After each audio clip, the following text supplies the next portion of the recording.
Hello everybody, and welcome back to the Healthy Orange Movie Reviews. I'm Bennett Campbell-Ferguson. I'm here with Patrick Bellin, Maxwell Myers, and Mo Shawnette. And we are here today to talk about the Oscar nominations. Hooray! Yay! So we're very excited. We are.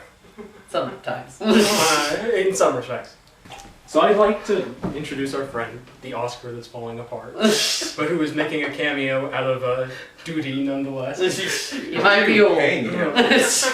More than we'd like to actually mention. But yes. So I've got another question for you guys. Yeah. Yes. To get a little grumpy for a minute, is there anything that you're particularly outraged about? A movie you think should have gotten in there? Can I make a guess that what Mo is most angry about? Would it? I have an inkling. Would it be Lego Movie for Best Animated Feature? Yes. Win. A lot of people are talking about that. Everyone's very mad about that. I think everyone thought very well. Yeah, I think everyone thought it was gonna win. At least get nominated. Like over what else is in here? I will say the nominees it's up against are very strong. I would rather see that there than How to Train Your Dragon 2. I would agree. Which was pretty okay. It was okay. That's But not an Oscar movie. Yes. It is now. It is, and not only that, a Golden Globe winner and now the frontrunner. Yeah. Everyone goes quiet. It was pretty standard. I would say it wasn't as good as the first one. That was my whole beef. I was like, I liked How to Train Your Dragon 2, but I liked How to Train Your Dragon 1 a lot. What did that lose to? It lost to Brave. Was that the same year as Brave? I don't know. It lost to whatever Pixar was putting out that. But I thought Didn't it lose to Toy Story 3? Wasn't that 2010? You're right. Like Toy Story 3 because it was up against. Because my friend was very upset. She was like, I just hope it wins that money. I'm sorry, it's not going to win against Toy Story 3, which is also nominated for Best Picture. Period. Yeah. Toy Story 3. But I'm upset about the Lego Movie. I was thinking of you. It got nominated for Best Original Song. Isn't that awesome? Less so, I guess. I'm also one of the other things I'm disappointed about is Best Director. Two people, Ava DuVernay. Oh yeah, for Selma, I'm angry about that too. And Damien Chazelle for Whiplash. Yeah. Because he was on point for Whiplash. Like it's lively and it's energetic and it's matching the music so perfectly. Whiplash really is a director's movie. Like, you're very aware of like the way things look in that movie, like the way shots are composed. I mean, his authorship is really strong in that.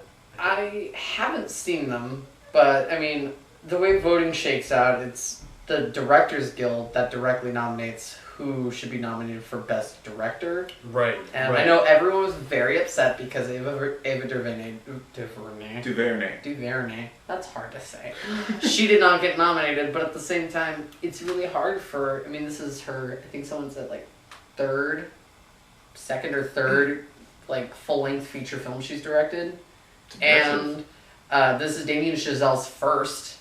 It's hard when you're working with a group of old white men who are inclined to nominate the people they know, who they know did good work.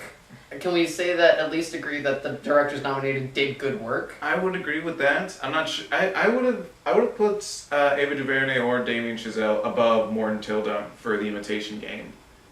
But that's just me. Yeah, and so I mean, it's hard. It comes back to politics, and it comes back to who's going to vote for you. I mean, even if you have all of the Actors Guild supporting Ava DuVernay, right? Mm-hmm. All right, there we go.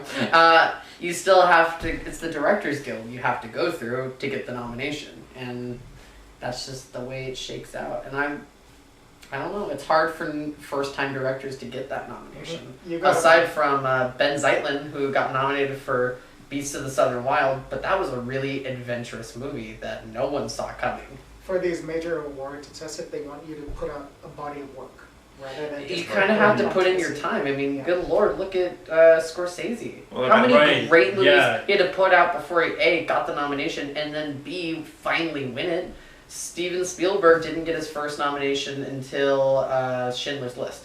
Right. Well, by the logic of putting in your time, then Linklater's definitely going to win this year. Well, Yeah. he's definitely He's the really sitting at the top. Yeah, he's a front runner, definitely. Yeah, well, also, I mean, I think it's a weird balance of time you put in, how much handshaking you do, quality of work that you actually put out in the year you get nominated, and also adventurousness. I mean, Ben's Island is something very adventurous for Beast of the Southern Wild that a lot of people saw and said, wow, that's really hard. I don't think I could do that.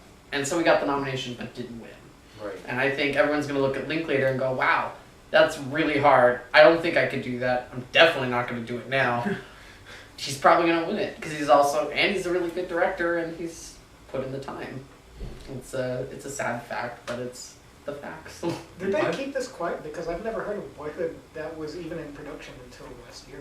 Yeah, me neither. I didn't hear about it until a couple weeks ago. I think it seemed like it was all kinds of stuff. It seems like it was probably like a sort of Friends deal. It is. Like it's just like This is Before just Midnight. Richard Linklater and his buddies getting together to make a movie over a decade. Which I think is really cool. And it makes me kind of like Linklater more because he gets together with Ethan Hawke and Julie Delpy every once in a while and they pump out a script for a movie that, before sunrise, before sunset, and like, oh, let's just make a movie out of this. Okay, and they all write a script together and they put it on a movie and like, wow, that was fun. Well, hey, you want to do that again? All right. Like, I think that's kind of cool. It makes me think Richard Linklater is at least a normal human being.